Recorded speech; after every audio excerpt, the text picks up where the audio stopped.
Hello guys, welcome to How You Evolve podcast. My name is Stefan. Right here we have our first guest today, my friend. His name is, introduce yourself. My name is Rin Chheng. Rin Chheng, alright. So, the subject of discussion today is going to be based on depression and how to overcome it, and what are the symptoms and signs of depression that people need to identify. But today is basically we choose to record on the day of the debate. So basically, there's a lot of emotion going on right now. I know people are having issues and problems and so basically this is a free-form conversation. There's no debate. It's just personal experience and how people handle their own experiences. Just as you guys know that we're just having a conversation between two guys.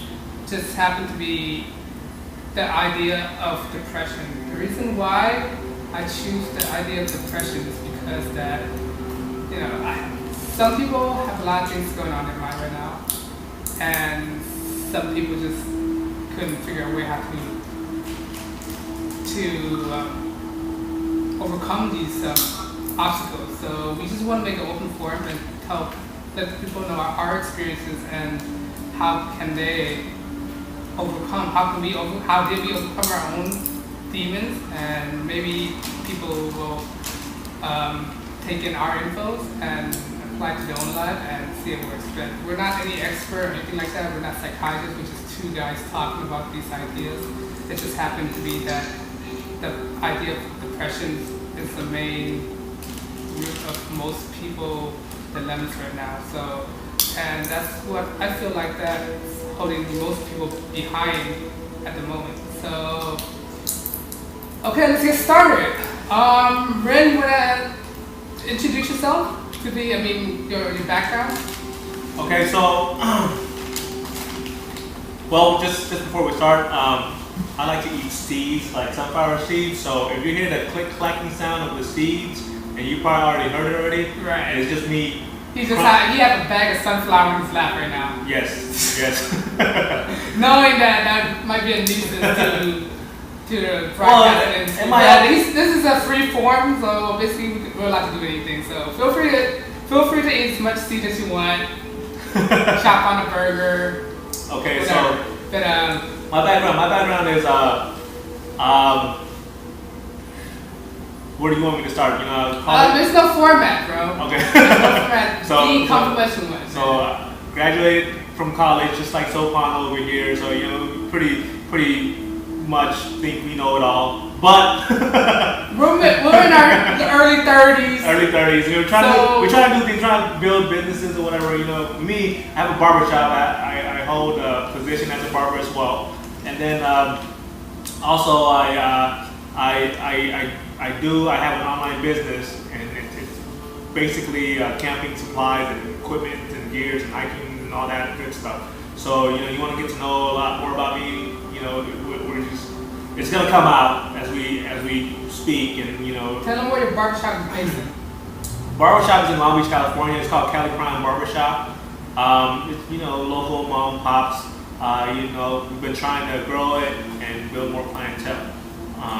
So if you would like to come down at any time, we're off of Anaheim and Loma, over on the east side of Long Beach. I gotta tell you guys from my testimony, they did an excellent job of cutting hair. So if you guys need a barber or someplace to get a haircut, prime choice. Thank you so much. All right, before we tackle today's subject, I want to know, what's going on? What did you do today? Have you read any interesting article today, or would you like to share what you have read and your opinions? Aside from being at work, Sopan sent me the topic that we're going to talk about. I didn't have a chance to look it over, and I like where he was, where he wanted to go with it, the whole topic of depression and whatnot. I didn't have a chance to look at any articles, but I have a lot of personal experience, and I have a lot of insights to give. Hopefully to have a good conversation with Sopan about depression. Okay. I think one of the questions I asked you is that how would one person, the regular person, identify? How would you identify a person who's in need of help? So from some experiences that I have meeting people and being around, myself as well, going through my periods of gloomy days, it's not hard to see signals of people with depression. When you talk to them, especially if you're having conversation with them, you can spot things right away. A lot of times people with depressions, they don't like seeking help. For some reason, they don't like seeking help. And I think you think it's like a form of denial, self-denial? Yeah, it's denial. They want to solve problems on their own. Right. You know what I mean? Like, right. There's a lot of different type of depression also. But if you're talking about just if they're shut off from people and from people that can help them, they might not even be aware of how to get help or what to do under circumstances of depression. So, okay. Why do you think that that people are going through so much depression as of right now? I mean, what are the main factors from your opinion that leads to this kind of thing? Are you talking about just this era and time, or are you talking this about era and time? life? I mean, of course, people in the 1940s or something, or 50s or 20s, in their depression time, yeah, the reason that led to their, I guess it factors into our time too, is because of lack of jobs and lack of purpose. So basically, I think that's what leads to a lot of cause of depression. But then it's not really.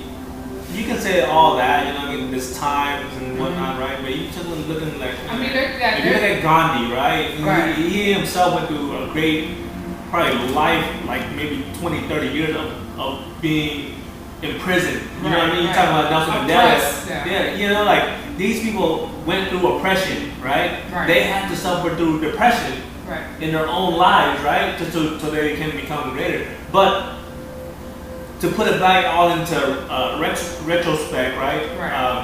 These people, even though they were oppressed, beaten down, and life taking the toll on them, right? They still was able to have that mindset to be free, to be comforted, to go a long way, even through sufferings. You know what I mean? From Gandhi's point of view, their root of, I'm not saying this is right now. It's what I think. Is a systemic kind of oppression from a foreign conqueror. And when it comes to the market crashes, that's a different kind of oppression, I think. Because when the market crashes, there is lack of job, lack of structure, lack of support for its people. So when people feel like they don't have any purpose, there's this feeling of despondent that occurred to them. They're like, what's my purpose? I can't provide for my family. I lost everything I own, and it's kind of like a correlation between, as of today, our recession is going on right now. People are kind of mad because jobs not being provided. The government aren't doing the right things to support their citizens, and people just doesn't have the opportunity as they did 30 years ago.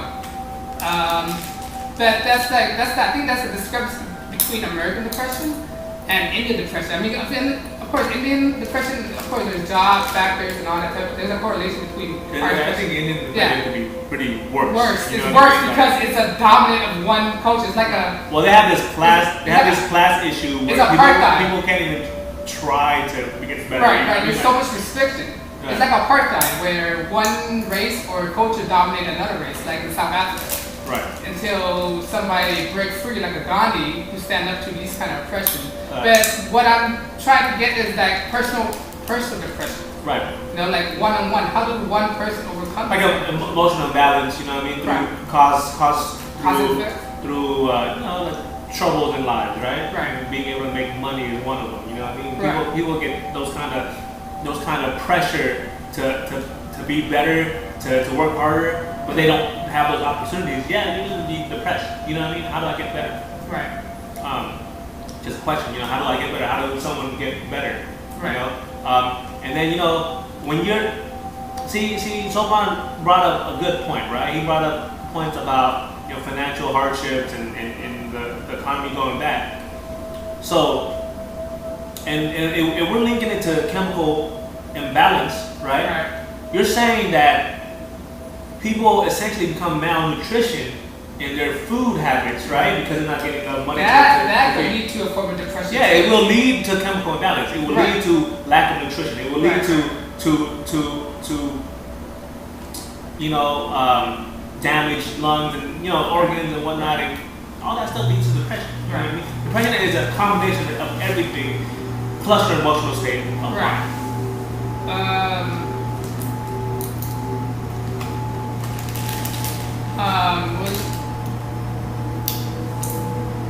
Can you refer back to that the next question I asked you? What was that? Sorry, man, I gotta pull it over. Nah, I got. Hold on, let me- Okay, let me ask you this. But how would if you were to meet one of your friends, how would one person encourage another person to be out of this mood? I mean, what are the solutions you think for a person to get out of this? Okay, so from my personal experience, right? Right. I'm gonna say a personal experience that I think will give a lot of people some insights Right. on how to defeat Because this crazy demon or whatever it's one of you can call it sunflower seed, but but it's this thing inside of you, right? Right. It needs attention. That's what it is. It's attention, right? Because if this thing is not, if there's no attention back, it can go as extremely bad as a suicidal tendency. Right. Because if you don't address this matter, people will feel so lost hopelessness that they feel like that. What's the purpose of living if there's no purpose for me at all? So that's one of the main reasons that I touched this issue, because sometimes people do have these kind of tendencies to. I think suicidal tendency is a cause from depression, but it's not necessarily a depression action. You know what I mean? When people have suicidal tendencies, what happens is their prejudgment is lost, and they focus on one thing and one thing only. Right.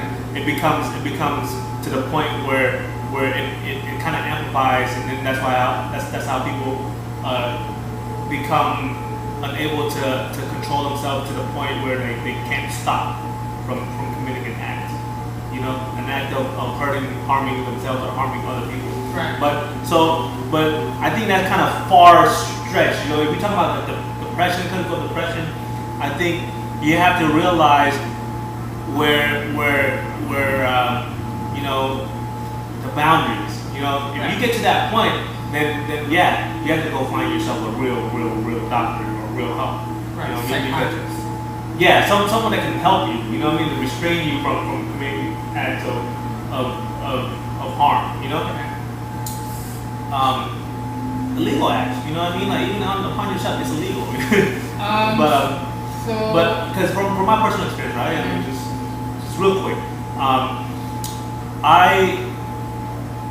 For me, let's say I found someone to help overcome, right? This is how I learned it, right?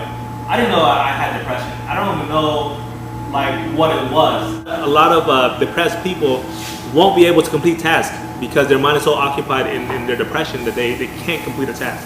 Everything is hard for them, right? But being strong-willed that I am, right? You battle it, right? Because you remember. This is what you have to do. You have to remember how you were before, Right. and then you have to struggle to defeat this nuisance, this thing that's brand new to you, right? Right. And But- so okay. and so for me, I encourage people to talk, right? Talk out their issue. Talk out, Right. find ways to talk. You don't even need to have a psychiatrist or a psychologist to talk to you. But- you find ways to talk. You talk Right. to your friend. You get them to listen to you. But sometimes I don't want to touch on this subject because I don't know. It's like I don't know. It's like some men have these ego that it's like an ego with men is that why you have depression for? Man up. Right. Don't be a wuss. Right. But they don't know the severity of the depression. So based on their own ignorance. I mean, I'm not saying that they're wrong. Right.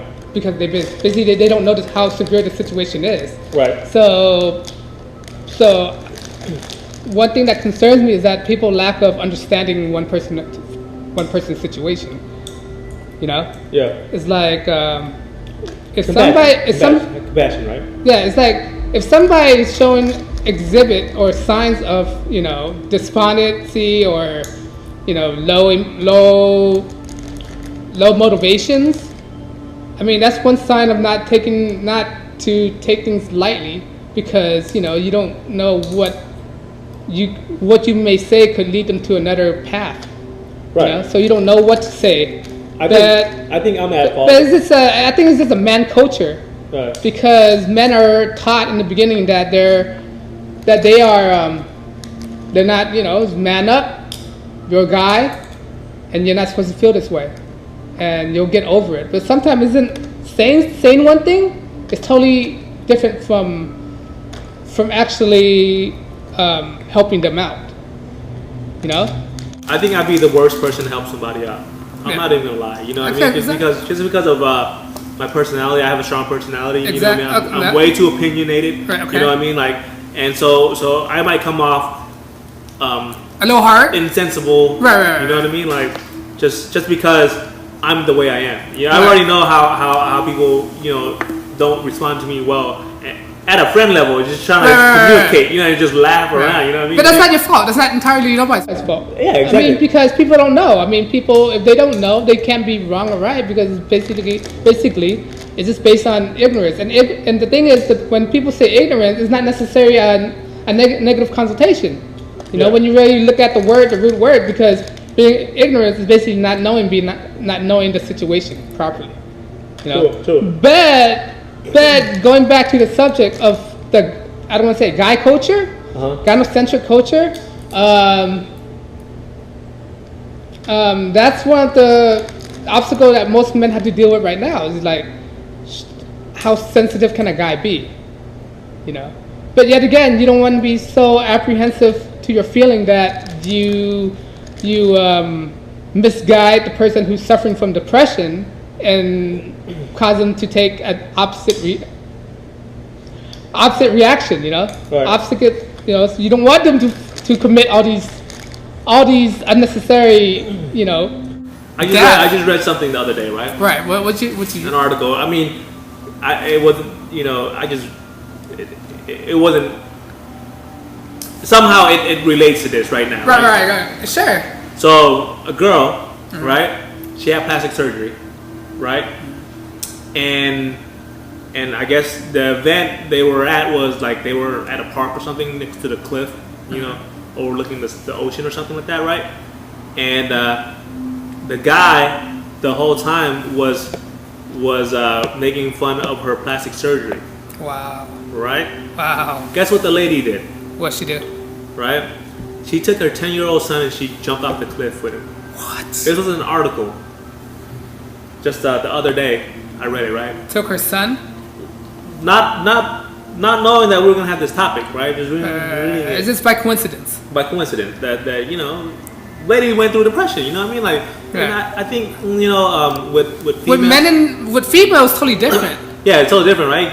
Because female, they're like you said, you have to be sensible, you have to be compassionate, right. You have to be able to understand them, right? Right, but female is totally different. Female are more emotional than guys. But now you lead to a topic, where guys and girls, we don't know each other. You know what I mean? Knowing that today's subject discussion of the topic was supposed to be depression. Right. Leading to relationship status. Right.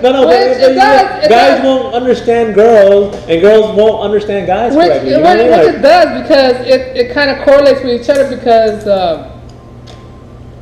the thing that causes depression could be a multitude of things. Right. But to make that distinction, is that women, I don't want to say it, I don't want to generalize it. I mean, some women might be different than other women, but I don't want to generalize it. Say women are more emotional than guys, but I mean, we can only learn from what we experience. Right. So we have to take this note that it might be true to us because we experience it. If we haven't experienced it, who to say we don't have the right to deny what we haven't experienced, to be true or not, But well, the question of that, the difference between women depression and guys depression is that I think women are more severe when it comes to depression, because they have a lot of things that happens to them, like. Well, I think in the sense they know how to explain themselves, right? Right. People know how to explain the guy situation and the girl situation, right? Right. Guys are more simple-minded. Right. Girls are more complicated-minded. Right. And complication. Well, we don't want to put that in a negative connotation. It's not a negative connotation, but it's complicated. No, complex. Complex. They might have a lot more things that's weighted them down. Right. You know what I mean? Like, right. If you think about family, you think about, I'm just putting stuff out there, like, as far as what they do on a day-to-day basis, right? Mm-hmm. They probably take on a lot more tasks than guys do. Guys just have to worry about one thing. And it might be, if you have a family, the guys just have to make money. You know what I mean? They're the providers. And then the woman, the woman's out there, they have to take care of the family, they have to worry about the money, they have to worry about budgeting the money. You know what I mean? There's so many things that goes into being a woman. Right. Right. Yeah, I mean, we're not women, so we can't talk on behalf of women, so we wouldn't know. Yeah. But we're going off topic right now, right? Let's just get back to the original topic, which is depression. I mean, okay. Let's go. Let me look. What was the question I asked you? Let me see. I sent Rin some question earlier. And I don't have a notebook on me, so I'm just. What are stigmas of depression? I think we already covered that already, right? Right. How to deal with it? I think we established that. Yeah. Right. Okay, so you want to talk about suicide, right? Yeah. Did we just we touched bases, but how far do you want to go into it? How far do you want to go into suicide? Okay. Suicidal. That's a very complex issue right there itself, because. Real quick, let me ask you a question. Okay, ask me a question. Have you, or do you know anybody that actually committed suicide? Not personally, not at the first-hand experience, but when it comes to death in the family, I recently lost my father, so that leads to that in its own right pile on this so much emotion, and it's very hard to handle it when you lose a loved one, Right. I mean, that's the closest I ever dealt with when it comes to death. But when it comes to suicide, I have not met anybody that tried to commit any suicide. But I'm not gonna lie. I mean, we're all humans. I mean, we are these complicated beings. We are a big ball of emotion. If I'm gonna tell you that I won't have any thought of suicidal tendency, I would be lying to you, because in our lifetime, I mean, there's got to be one moment in your life you might have might contemplate of these kind of ideas, but somehow you overcome these kind of obstacles. But I'm not saying that the ideas of suicidal tendency doesn't exist in every person, because every person, I don't want to say every person, but most persons do have a struggle, a demons they have to defeat. I think suicide probably might be one of them. See, I think I was talking about this earlier. It's reaching, right? Right, it's reaching that. Suicide is reaching. You're reaching for it. Right. You know what I mean? It's because you're close. Because you're a person, right? Right. And normally you occupy yourself to the point in your day-to-day events, you keep yourself occupied to the point where you shouldn't be having issues in your life, right? To where it can you're reaching, right? It's reaching, right? In our lifetime right now, in our 30s, we're supposed to be well established, have a job. That's sad, bro. Have a career. And at our time right now, we're supposed to be finding a wife and start a family. Because usually when you're 30, he's making me depressed. Usually, okay, that's how society view it. All right, that's how society view it. You want me to reach, bro?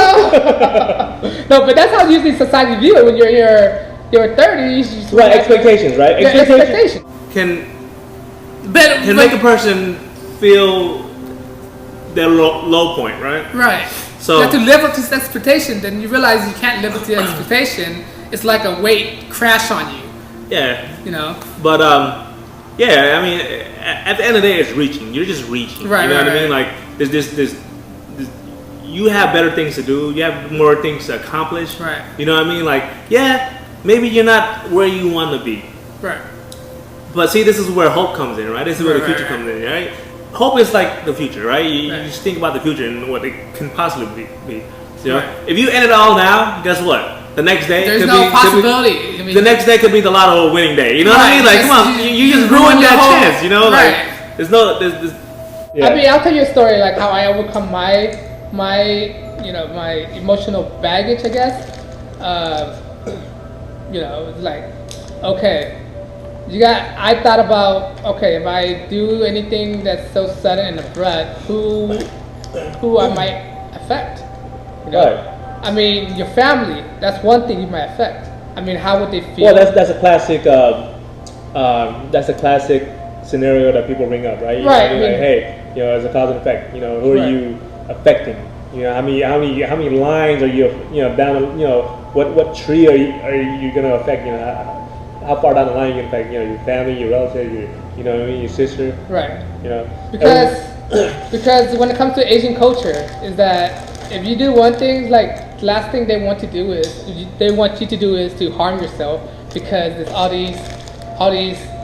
Is there a stigma in the Asian culture? There is kind of stigma. I've never heard of it. Because when you commit suicide, there's this burden you put on your family.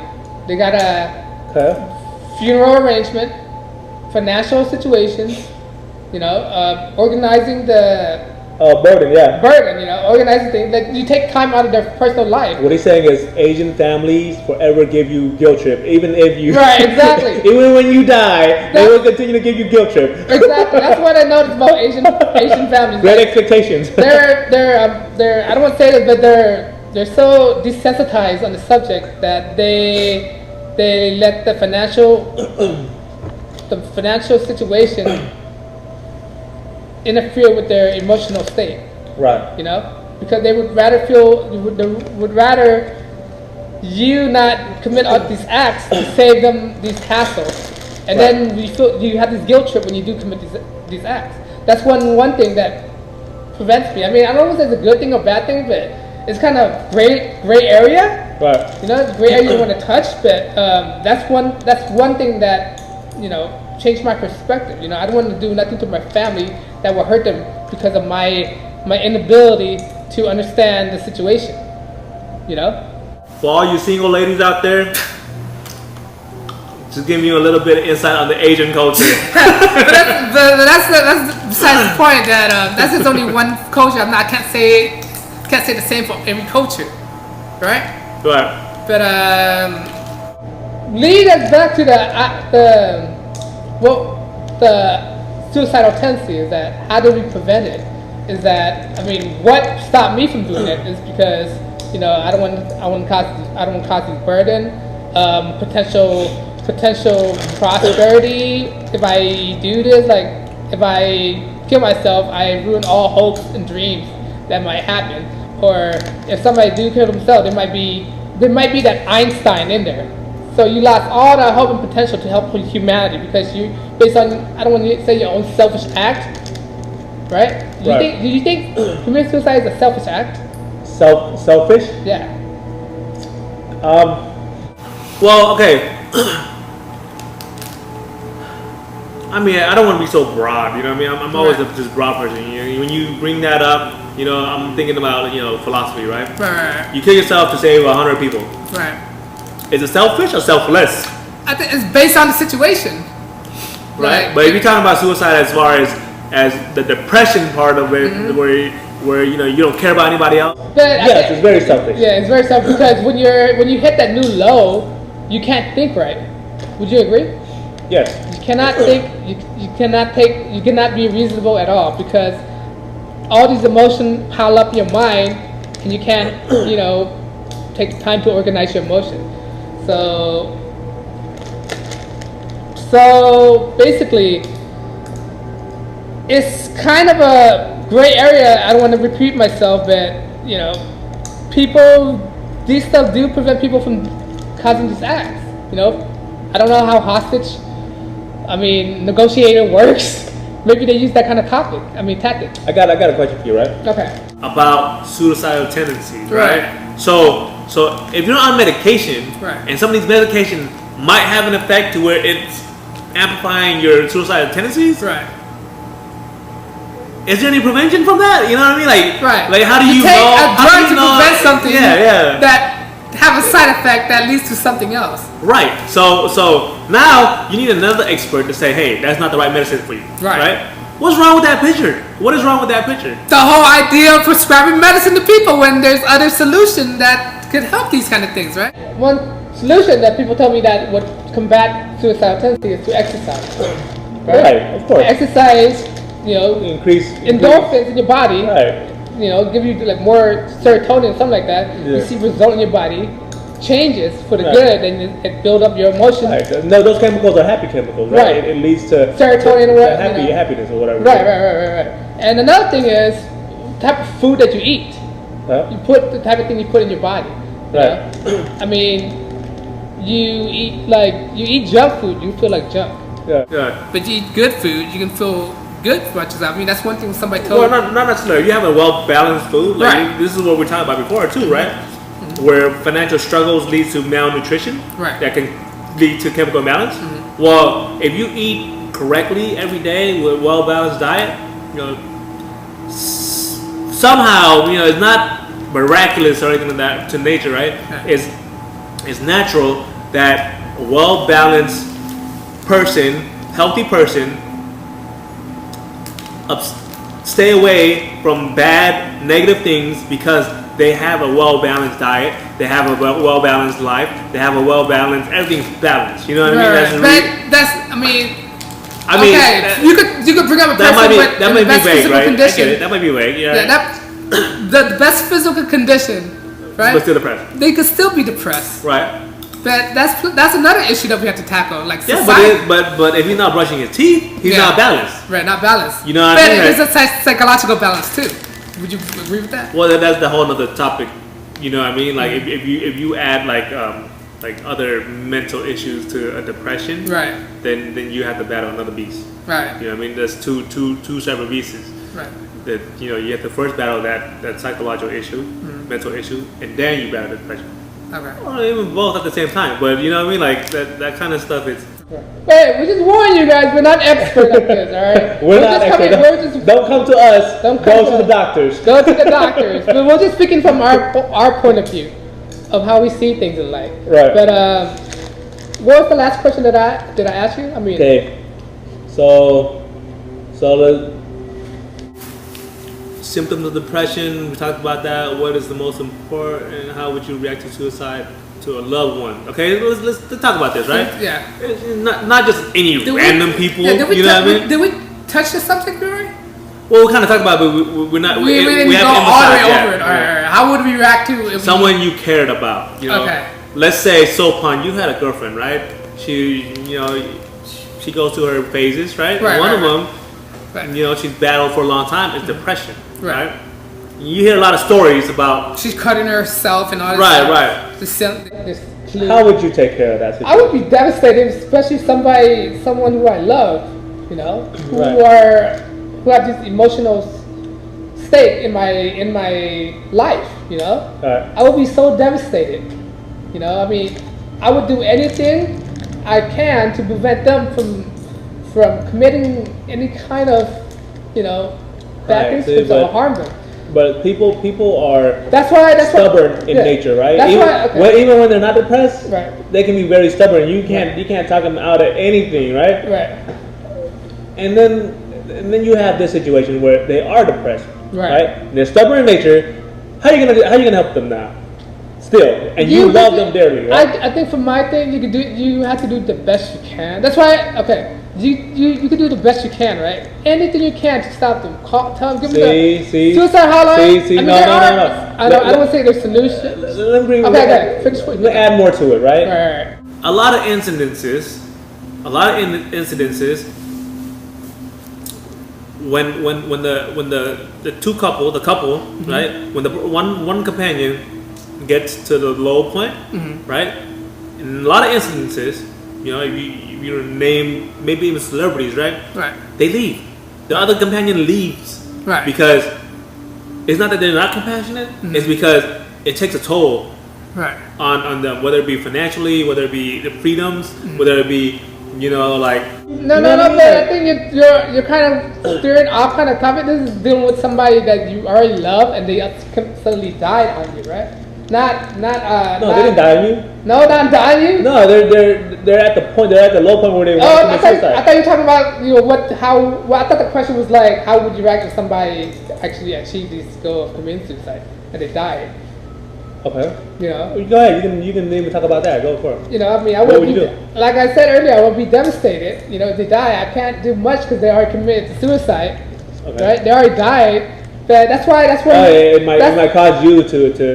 That's one thing that motivates me to make this the central topic of this show right now, is because the thing is people lack information how to distinguish this, and I want them to be aware that these stuff do exist and try to do whatever you can to research on the topics.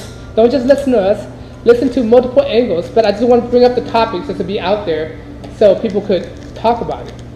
And you notice this is the first topic that he chose as his first episode. The most it's very important.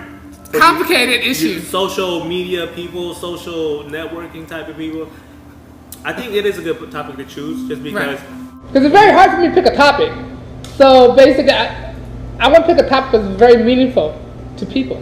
Right. You don't want. Sure. Later on in the show, we're gonna have a conversation about dumb stuff like gossip. I don't want to go there, but these issues that I bring up have its purpose, to be discussed about, and its purpose for this one is to try to prevent people that you love the most from taking their own lives, because you want to let them know that they are being loved. Show them attention, listen to them. Don't jump to conclusion. There's two sides of every story. That's what I want to say. Not all stories is one-sided. I'm sorry, Sopan. I just want to just say I'm sorry for cutting you off. All right, say your part. Your conversation. You're over here giving us some real knowledge, and sometimes I cut you off. Okay, go. You're not cutting me off. Go. I'm understanding you right now. Yeah. Especially understanding. That's basically it. Try to understand one another. That's what our problem is. We're not understanding each other. We're not taking the time to listen to each other. Right now, the debate is going on, and all we could talk about is sex scandal, and we're not talking about the real issue. A real issue that affects some people's lives. Sex scandals don't affect people's lives. Stop right there. This is a whole different topic. Right. I'm just giving it a point. I'm just making a point that these are non-issues. Okay, sure people. This guy is bipolar. Sure people too. Deserve to be equal, right? But it's not the type of issue. These sex issue allegations are not the type of issue that build solution. You don't want your first episode to be I digress on that issue. So you want me the first episode to be that guy who I digress. Choose a side. That's my opinion. But let's go back to the issue of suicide, right? I do think that is a major issue right now. Yeah. People don't want their loved one to pass away, to perish for no reason. Regardless of your situation with your brother, sister, friend, or anything like that, you gotta put your differences aside and see that you know, these issues exist, and we try to prevent each other from harming each other. Yeah, there's gotta be a reasoning. This first episode, I'm the guy with the Carl's Jr. bag. Yeah, you can see how serious you can take it. I'm putting it down. You guys can see me fully. But I don't know. The time's been what? 40. It's been 43 minutes already. Dude, we talked for 14 minutes, man. Yeah. I hope people really. But you know, let's just conclude it at this point. I have to edit this, all right? Yeah. Okay. Let's just conclude it to this point. But let's say, okay, what have you learned? I think we you know, what it is this, right? Everybody know what depression is. Everybody's gone through their phases, their lows, their highs. Everyone's, you know, thought about things they shouldn't have thought about. You know what I mean? Negativity, you know, whether it be, you know, suicide or anything else that's negative, or, you know, the point of the matter is this, right? We talked about it. Right? We had a deep conversation about it. Right. You know? And basically that's what's the premise of the show. Is right. So and it's a conversational show. Which is great, you know? What have we learned from it? Yeah, what have we learned from it? I've learned a lot of things, right? Yeah. What I've learned today is that, hey, Sopan's here. You know what I mean? He understands me. That's the point. We're here. He understands me. You know what I mean? We're not lost. You know, and this podcast is called Highly Evolved, and we're always going to be talking about highly evolved topics that help each other, and to be a better person, be a better you, and be a better me, and we're gonna try to make ourselves aware, you know what I mean, and reach out to you guys and help you guys to be aware, and maybe you guys can help us to be aware. You know, hopefully at some point we might have a hotline and you guys can call in and just voice your opinion. Yeah. But there's no right and wrong. There's no right and wrong to, you know, people are entitled to an opinion, but this is our point of view as of right now. But we're not saying that we're right or anything like that. We're not any specialists or anything. We're just two dudes that talk. We're just two dudes that talk. But what have you learned? What have I learned? I learned that this is a complicated matter and a complicated issue that it shouldn't be taken lightly. If your friends exhibit these kind of signs and symptoms, that we have to take things seriously. You know, go up to that person. You know, hey, what's going on? I mean, are you doing okay? You know, don't be so like obviously with the situation, but like show them that you care about them. You know, some people like to be acknowledged here and there. You know, like, hey, how you doing, man? Say hi. Text them for no obvious reason, because you know a person really digs you or wants to be at your presence if they just hit you up just for the heck of it. You know, without any preconceived notion that they want anything. They just want to hear your voices. That's basically it. That's why, I mean, that is a loyal person. That's why I see in a good friendship in a person and family member. Just they don't want nothing from you. They just the presence of you being there is enough for them to be happy. That's what I've learned. That people are very emotional beings, and you have to sometimes, if you want to continue the relationship with them, you have to cater to their kind of needs too, you know. But that's what I've learned, that people want attention. I mean, that's not selfish to be wanting acknowledgement. That's like saying your kid wants you to play with him, and then you tell your kid to stop being selfish.